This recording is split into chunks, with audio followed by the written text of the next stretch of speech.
우리 데살로니가를 향한 바울의 편지를 올바르게 이해하기 위해서는 당시 데살로니가 교회 공동체가 처했던 상황에 대한 이해가 선행되어야 합니다. 그 당시 데살로니가 교회가 처했던 상황은 로마 정부로부터의 박해와 더불어 유대인들로부터 핍박이 더해져서 다른 지역 교회 공동체보다 더 큰 어려움에 직면하고 있었습니다. 데살로니가 지역의 유대인들은 바울 일행의 사역을 방해했고요. 이로 인하여 바울 일행은 3, 4개월 머물다가 도망치다시피 하며 데살로니가를 떠났습니다. 데살로니가 교회에 대한 걱정으로 고민하던 바울 일행은 디모데를 보내 교회의 상황을 살피게 합니다. 돌아온 디모데를 통해서 그 어려운 여건 가운데에 교회가 건강하게 세워져 가고 있다라는 소식에 안도의 한숨을 쉬죠. 그 이후에 데살로니가 교회 안에 몇 가지 문제들을 듣고 데살로니가 전서를 보내고 있는 겁니다.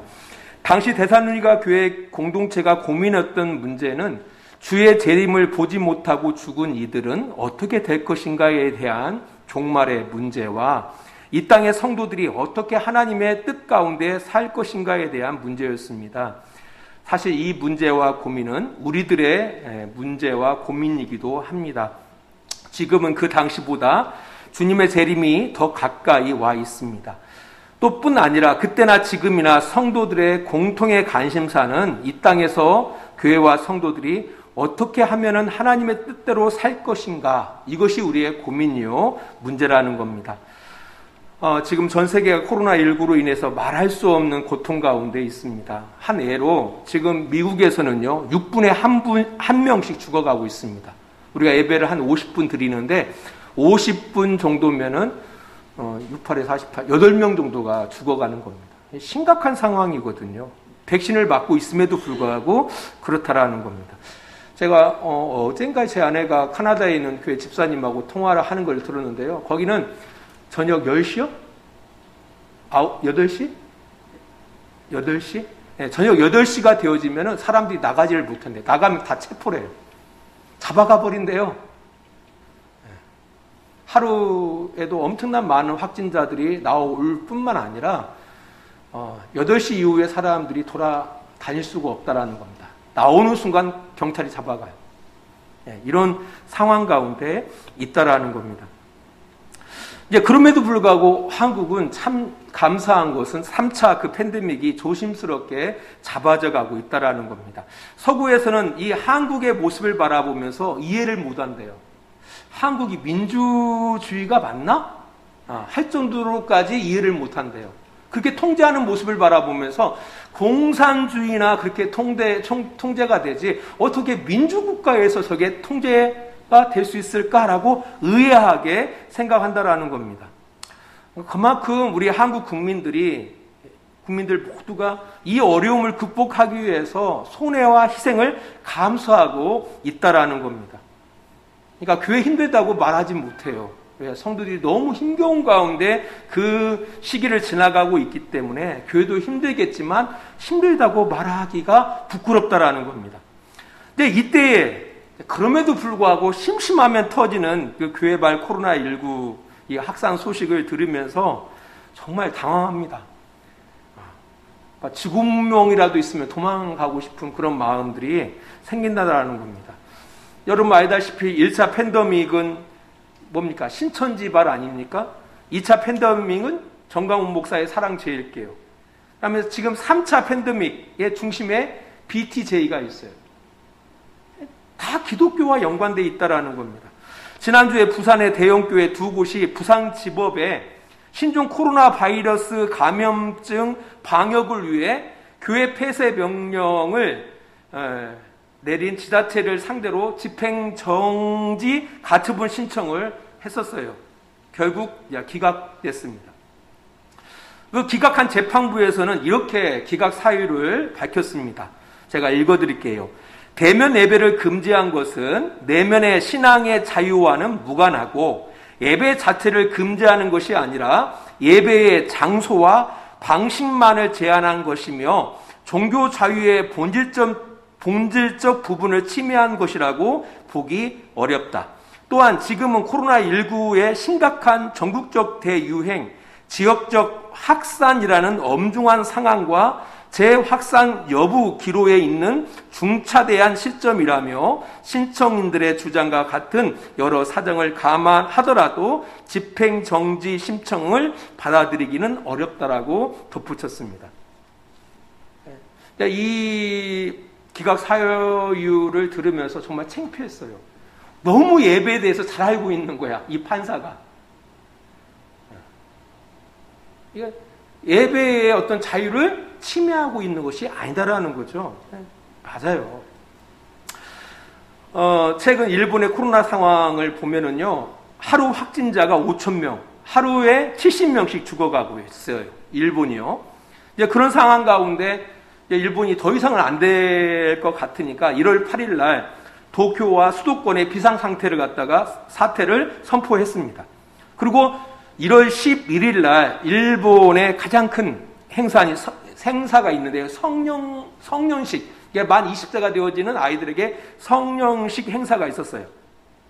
이 성년을 맞이한 일본의 젊은이들 모두가 그런 것은 아니겠지만 이 엄중한 시기에 이 상황을 인식하지 못하고 술판을 벌리고요. 막 이 술을 갖다가 술병을 마시고 또 막 돌리고요. 길거리 나와가지고요. 추태를 부리고요. 이런 모습을 보면서 경찰이 말리는데 말릴 수가 없는 거예요. 이런 뉴스를 바라보면서 머릿속에 딱 이렇게 스치는 게 바로 뭐냐면은 이 코로나19의 엄중한 상황을 인식하지 못한 채 이것이 우리 신앙의 자유를 침해하고 있다. 예배의 자유를 침해하고 있다고 피켓을 들고 이렇게 데모하고 있는 그 모습이 이렇게 오버랩 되더라고요. 어떤 차이가 있는가? 이 엄중한 시기에 이 젊은 아이들이 길거리에 나와가지고 술판을 벌리는 그 모습이나 이 엄중한 이 시기에 예배의 자유를 외치고 종교 자유를 외치면서 피켓 들고 시위하는 교회들의 모습이나 무슨 차이가 있는가라는 그런 의문을 갖게 되었다라는 겁니다. 아무튼 정신 바짝 차리고 살아가야 합니다. 우리가 몰상식한 자로 이 땅을 살 것인지 아니면은 상식 있는 자로 살 것인지 분별해야 한다라는 겁니다. 로마의 그 모진 핍박 속에서도 교회는 신앙을 지켰습니다. 반면 모든 권력을 좌지우지했던 중세 교회 때에는 신앙을 지키지 못했다라는 겁니다. 우리가 대면 예배를 드리지 못해서 신앙을 못 지키는 것이 아닙니다. 오히려 우리의 비상식적인 모습, 비상식이 상식을 지배했기 때문에 신앙의 자유를 지키지 못했던 거예요. 신앙을 지키지 못했던 겁니다. 그래서 이럴 때일수록 교회와 성도들이 정신을 바짝 차리고 살아가야 한다는 겁니다. 어떤 상황, 어떤 환경 가운데서도 우리는 하나님을 기쁘시게 하는 삶을 살아갈 수 있다는 겁니다. 오늘 이 마지막 바울의 권면이 참 중요한데요. 이 권면을 통해서 어떻게 이 땅에서 이 지금을 지혜롭게 낮의 자녀로 사는 것인지를 살펴보면서 말씀을 마치도록 그렇게 하겠습니다. 바울의 마지막 권면은 이렇습니다. 성령을 소멸하지 말며 예언을 멸시하지 말며 범사에 헤아려 좋은 것은 취하고 악한 것은 모양이라도 버리라라고 마지막 권면을 데살로니가 교회 성도들에게 하고 있다라는 겁니다. 이 각각 4가지 내용이죠. 성령 소멸하지 마라, 예언 멸시치 마라, 범사에 헤아려서 좋은 것은 취하고 악한 것은 모양이라도 버리라. 뭐 나름대로 그냥 내용만 바라봐도 어떤 내용일 것이다라고는 인지할 수 있을 겁니다. 근데 이 4가지의 각각의 내용들이 나름대로 한 가지 주제를 이야기하고 있어요. 사실 여기 보면 성령을 소멸하지 말라라는 것은 성령을 끄지 마라. 소멸이라는 것은 불을 끈다라는 뜻이에요. 그리고 예언을 멸시치 말라라는 뜻은 예언을 장난으로 여기지 마라라는 말입니다. 여기서 예언이라는 것은 우리가 생각하듯이 뭐 미래를 점치는 것을 예언이라고 말하지 않아요. 우리 많은 사람들은 성경에서 예언하면은 미래를 점치는 것으로만 생각하는데 그런 부분도 약간 있긴 있는데 여기 성경에서 말하는 그 애언이라는 것, 애언을 멸시하지 말라고 말할 때 이 애언이라는 것은 그런 얘기가 아니라 하나님께서 하나님의 사역자들에게, 하나님의 일꾼들에게 맡겨주신 말씀을 이야기하는 거예요. 이미 말씀하신. 여기서 예자가 우리가 예금하잖아요. 예금. 우리 은행에다가 예금을 하죠. 맡겨놓잖아요. 그때의 예자예요. 그 하나님께서 하나님의 일꾼들에게 맡겨놓으신 그 말씀. 이게 예금되어진 말씀. 그 말씀을 멸시하지 말라는 거예요. 사실 예수님께서 이 땅 가운데 오신 것도 이미 구약의 선지자들에게 이미 뭐한 거예요? 맡겨놓은 말씀이에요. 말씀을 통해서 예수를 미리 뭐하고 있는 거예요? 그들이 말하고 있었다라는 거예요. 그 예언을 그거를 장난스럽게 여기지 말라고 이야기하고 있다라는 겁니다. 그러니까 성령을 소멸하지 마라, 예언을 멸시하지 말라. 이것은 다 뭐하고 연관되어져 있냐면은 성령의 은사들과 연관되어져 있습니다. 지금도 성령의 은사들은 교회에서 많이 나타나고 있습니다. 초기 교회 공동체에서는 성령의 은사들이 더욱 많이 나타났다라는 겁니다. 그 성령의 은사들이 나타나서 교회 공동체가 세워지고 또 교회 공동체가 견고하게 되어지는 데 있어서 정말 중요한 역할들을 감당했다라는 겁니다. 이제 그 사실은 우리가 사도행전을 통해서 확인할 수가 있습니다. 그리고 사도행전을 통해서 확인할 수 있어요. 성령께서 어떻게 교회 가운데 역사해서 교회를 세우고 교회를 든든히 했는지에 대해서 사도행전을 통해서 확인할 수가 있다라는 겁니다. 그렇다 보면은 이 성령의 은사들, 그죠? 이 성령의 은사들이 교회에 정말 좋은 것 아닙니까? 그럼에도 불구하고 사도 바울은 뭐라고 지금 데살로니가 교회 성도들에게 권면하고 있어요? 성령을 소멸하지 마라. 예언을 멸시하지 마라. 왜 부정적인 이야기를 해요? 그러니까 지금 데살로니가 교회 성도들은 이 성령의 은사에 대해서 어떤 시각을 갖고 있는 거예요? 부정적인 시각을 갖고 있는 거예요. 하나님의 그 예언의 말씀에 대해서 부정적인 시각을 갖고 있는 거예요. 왜 그럴까요? 왜? 그 이유는 우리가 고린도전서, 그 동시대의 고린도전서를 통해서 확인할 수가 있다라는 겁니다.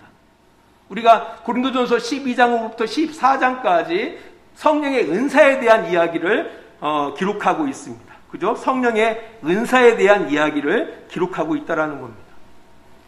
그 당시 고린도 교회에 많은 은사들이 나타났어요. 성령의 은사들이 나타났다라는 겁니다. 우리가 생각하는 성령의 은사들은 뭐 방언을 한다든지 미래를 예측한다든지 그것밖에 모르죠. 하지만 성령의 은사들은 정말 많아요. 이렇게 말씀을 전하는 것도 성령의 은사예요. 말씀을 전하는 것도. 어떤 누군가를 갖다가 이게 지지해 주는 것도 성령의 은사거든요. 근데 우리는 보통 성령 은사하면은 방언, 예언, 요 정도만 알고 있는 거예요. 아무튼 그런 많은 은사들이 고린도 교회에 나타났다라는 겁니다. 근데 이것이 좋은 영향도 있었지만 반면에 이 성령의 은사들로 인해서 교회에 많은 분쟁들이 일어나게 됐다라는 겁니다. 그래서 오죽했으면은 사도 바울은 고린도 교회를 향해서 이렇게 말하죠. 사랑이 없는 성령의 은사는 울리는 꽹과리다. 사랑이 없는 애언은 울리는 꽹과리다. 아무 소용이 없는 것이다. 단지 그런 은사들, 사랑이 없는 은사들은 교회와 주변 사람들에게 시끄러운 소음일 뿐이다라고 이야기하고 있다라는 겁니다. 그러니까 그 당시 고린도 교회에 나타난 많은 은사들이 덕스럽게 교회의 유익을 위해서 사용되지 않았음을 알 수 있다라는 겁니다. 이러다 보니까 그 동시대 가운데 이 데살로니가 교회에서도 그런 성령의 은사에 대해서 부정적인 시각을 가졌던 거예요. 그러잖아요. 요즘 옛날 제 때만 하더라도 그것도 그러나요? 아무튼 뭐 방언 하면 되게 받고 싶어하고 사모했었거든요. 근데 조금 지나다 보니까 이 방언 받았다라고 하는 사람들의 무절제한 행동들 때문에 사람들이 방언 하면 막 싫어하는 거예요. 그리고 교회에서 사실 이 방언이라는 것은 혼자 기도할 때 하는 거거든요. 근데 공동의 사람들이 있음에도 불구하고 옆에서 날랄랄랄랄랄 막 소름 끼쳐지고. 그러니까 방언을 받았다고 하는 사람들의 무절제한 그런 삶들을 바라볼 때 별로 이 사람을 아름답게 하지 않거든요. 그러니까 오히려 방언 받았다라고 하면은 오히려 알러지 반응이 생기는 거예요. 마찬가지였던 거예요. 애원 받았다. 뭐 미래를 예측한다. 아니면 하나님의 말씀으로 뭐 하나님의 뜻 막 하는데 보니까 막상 보니까 영 덕스럽지가 않은 거예요. 그러다 보니까 사람들이 이거 하나님의 뜻인데 오면은 알러지 반응이 생기는 거예요. 애원하면은 알러지 반응이 생기는 거예요. 이 데살로니가 교회도 그랬다라는 거예요. 이제 그러다 보니까 뭘 소홀히 여기죠? 정말 성령의 은사들을 꺼버리는 거죠. 정말 하나님의 그 성령 하나님께서 그 교회 공동체나 성도들의 유익을 위해서 역사하심에도 불구하고 그것을 갖다가 꺼버리는 거예요. 무시해버리는 거예요. 심지어는 하나님께서 맡겨주신 그 말씀까지도 어떻게 해요? 그걸 갖다가 거부해버리는 거죠. 그래서 사도 바울도 고린도 교회를 향해서 이렇게 이야기를 해요. 고린도전서 14장 4절을 바라보니까 방언은 자기의 덕을 세우고 애언은 교회의 덕을 세운다. 그러니까 예언이라는 것, 하나님께서 맡겨주신 그 말씀이라는 것은 결국 교회 공동체를 유익하게 만든다. 근데 대부분 우리가 예언하면 누구의 유익을 위해서 하죠? 개인들. 점쟁이잖아요, 점쟁이. 기도한다는 권사님한테 막 머리 뒤밀고, 기도한다라는 목사한테 머리를 뒤밀어요. 아유, 목사님, 우리 자식 어떻게 될까요? 우리 자식 고등학교 졸업하고 어디 대학 갈까요? 이게 다 개인적인 용도로 그러다 보니까 덕스럽지가 않은 거죠. 하나님께서 우리에게 주시는 그 예언은 누구의 유익? 교회의 공동체, 성도들의 모두의 유익을 위해서 사용되더라는 겁니다. 근데 대부분 예언하면 무슨 짓을 하고 있죠? 개인들. 무당들하고 똑같은 거예요. 그래서 바울은 말하는 거예요. 방언이라는 것은 자기의 덕을 세운다. 그리고 예언이라는 것은 교회의 덕을 세운다. 고린도전서 14장 5절은 이렇게 말합니다. 교회의 덕을 세우지 아니하면, 만일 이 예언이라는 것이 교회의 덕을 세우지 않는다면 어떻게 해요? 그것은 무가치한 거예요. 고린도전서 14장 26절에 이렇게 말합니다. 모든 것은 덕을 세우기 위해서 하라. 그러니까 하나님이 주신 모든 은사, 성령의 은사는 교회의 덕을 위해서 해야 한다라고 말하고 있다라는 겁니다. 그리고 고린도전서 14장 33절은 이렇게 이야기하고 있습니다. 하나님은 무질서의 하나님이 아니요 오직 화평의 하나님이시니라. 하나님은 질서의 하나님이시다. 질서롭게 은사를 사용해야 한다라고 이야기하고 있습니다. 그리고 고린도전서 14장 40절은 이렇게 이야기하고 있습니다. 품위 있게 질서 있게 행해야 한다라고 이야기하고 있습니다. 품위 있게 해야 한다. 미국에 비냐드 운동하는 교회들이 있어요. 거기서 막 개소리 했사고 개 울부름 하면 사람들이 은혜 받았대요. 뒹굴뒹굴 돕니다. 깨깍깨깍 웃어요. 저는 그거 보면서 사람들은 그게 은혜라고 해. 제가 볼 때는 또래이들이야.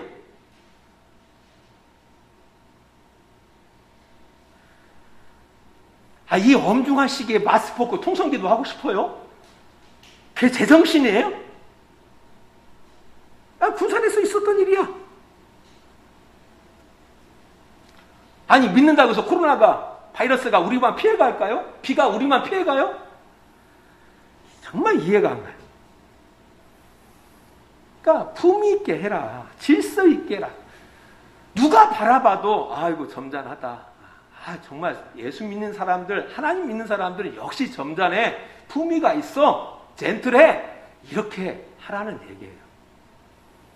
이제 그럼에도 불구하고 그렇지 못했기 때문에 많은 악 영향이 있었던 거예요.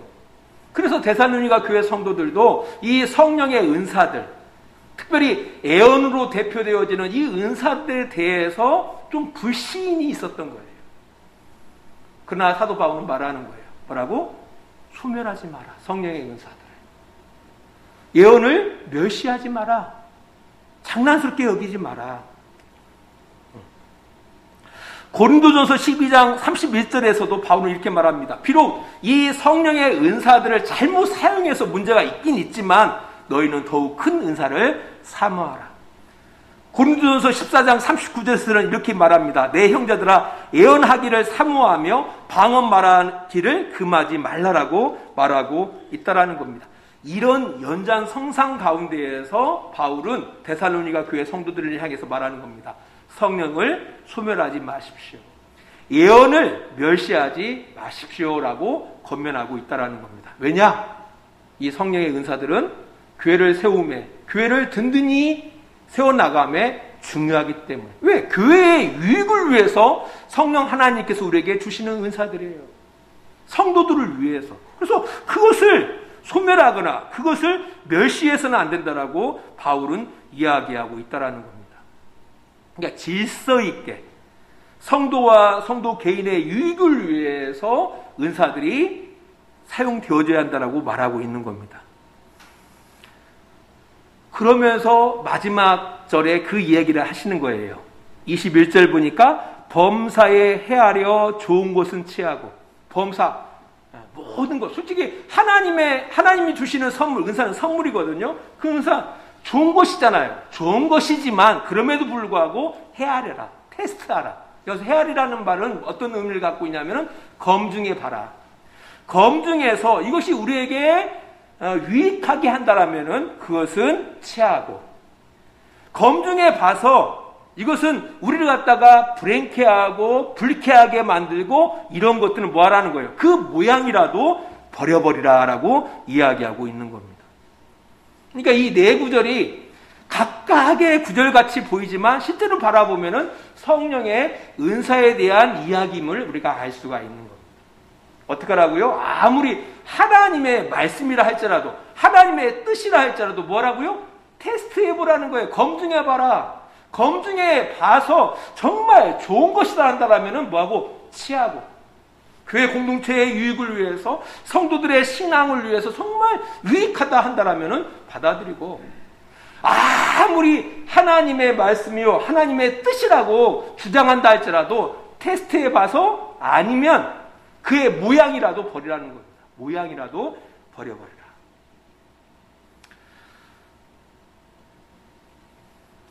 말씀의 기로를 맺으면서요, 사실 한국교회가 세워지고 성장함에 있어서 성령의 그 강권적인 역사들이 많이 일어났습니다. 성령 안에서 많은 은사들이 나타났습니다. 지금도 그 성령의 은사와 그 가운데 예언으로 대표되어지는 그런 많은 그런 일들이 일어나고 있다는 겁니다. 긍정적인 것도 있고 부정적인 것도 분명히 있다는 거예요. 하지만 우리가 그런 말이 있잖아요. 구더기 무서워서 장 못 담그랴라는 속담이 있잖아요. 분명히 하나님께서 우리에게 우리의 유익을 위해서, 교회 공동체의 유익을 위해서 주신 성령의 은사들이에요. 중요한 것은 우리가 분별할 줄 아는 것. 이게 중요한 거예요. 질서 있게 사용하는 것. 우리의 개인의 것이 아니라 교회 공동체의 유익을 위해서 질서 있게 사용하는 것. 품위 있게 사용하는 그런 실력이 중요하다라는 겁니다. 사실 무질서한 그 성령의 은사로 인해서 신비주의에 빠지거나 광신적인 신앙생활로 인해서 개인과 가정, 심지어 사회에 악영향을 끼치는 경우 분명히 많이 있습니다. 사실 이런 모습들 때문에 성도들에게 그런 부정적인 시각들이 있는 거예요. 그 책임져야 돼요. 그 질서 없이 행하는 목사들, 질서 없이 행하는 소위 기도한다라는 권사들, 은사 받았다라는 그 분들, 무질서하게 행하는, 정말 그거 책임져야 돼요.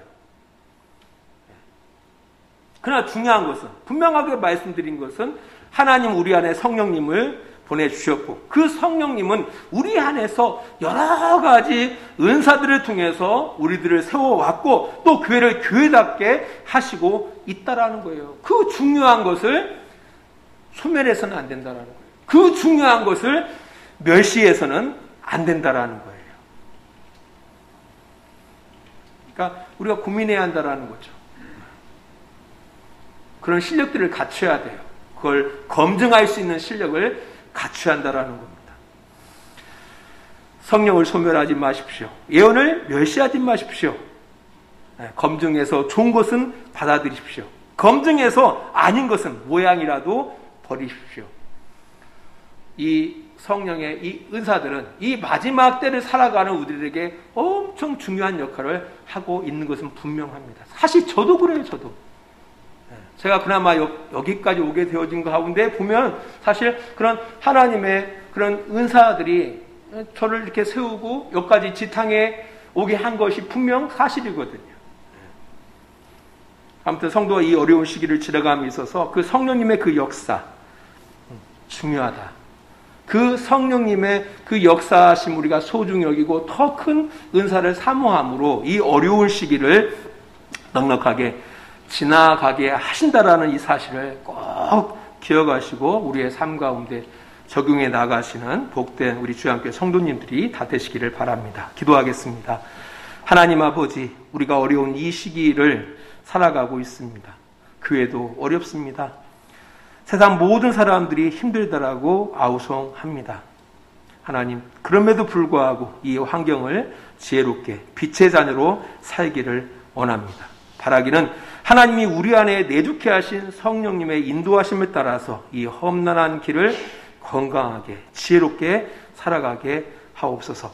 성령을 소멸치 않게 하시고 예언을 멸시치 않게 하시고 오히려 우리가 분별하여 취할 것은 취하게 하시고 버릴 것은 가감하게 버리는 분별력 있는 신앙의 삶을 살아가는 복된 우리 주양교회 성도들이 되게 하여 주시옵소서. 이제는 우리를 사랑하시는 우리 아버지 하나님의 그 크신 사랑하심과 예수 그리스도의 십자가의 은혜하심과 성령의 감화와 감동과 지키시고 인도하심이 오늘도 시간을 구별하여 하나님 앞에 영광 돌리는 귀한 성도들의 머리 위에와 예배 가운데 참여하지 못하고 있지만 그럼에도 불구하고 이 시간 하나님 앞에 마음을 모아 하나님 앞에 영광 돌리는 귀한 우리 주양교회 성도들 머리 위에와 그들의 가정과 직장과 사업장 위에 하나님의 은혜와 사랑이 늘 함께해 주시기를 간절히 축원하옵나이다. 아멘.